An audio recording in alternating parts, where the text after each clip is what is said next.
আমি কি করব? জয়ের মৃত্যু আমার আগে কি করে হতে পারে? আমাকে বলুন না এসব কেন হলো। আদি নাগিন, তুমি ওই চিলকে বিয়ে করে ইতিহাস বদলে দিয়েছ।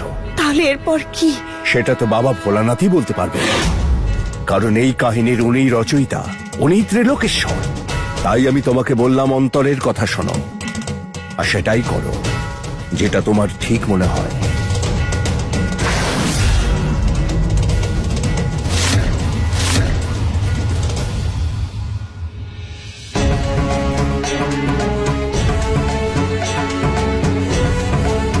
আদি নাগিনকে স্বয়ং সবকিছু খুঁজে বার করতে হবে। কেউ ওকে সাহায্য করবে না, আমরাও না।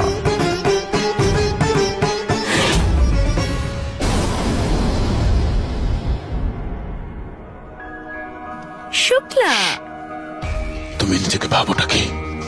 এই পৃথিবীর সব থেকে সুন্দরী মেয়ে। তোমার আংটিটা কোথায়, যেটা তোমাকে বিপদ থেকে রক্ষা করে?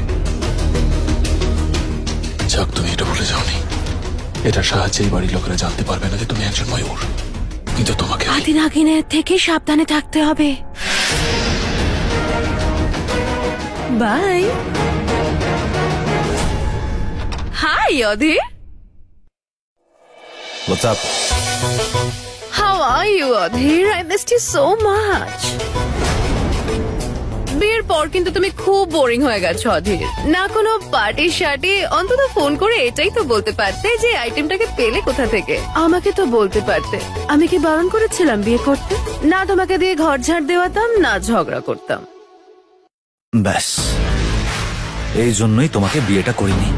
সত্যি?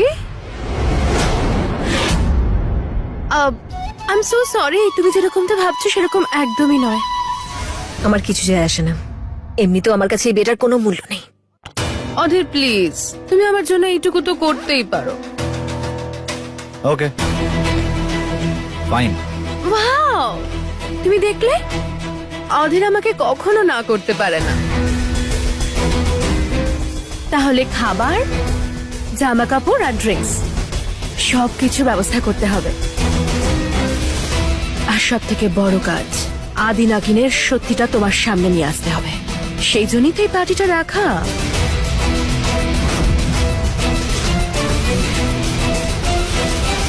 বাণী শর্মার জ্বলন হচ্ছে, ভীষণ জ্বলন হচ্ছে।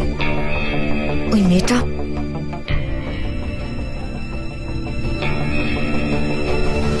যার কথা শোনো, ইমোশন দেখাও।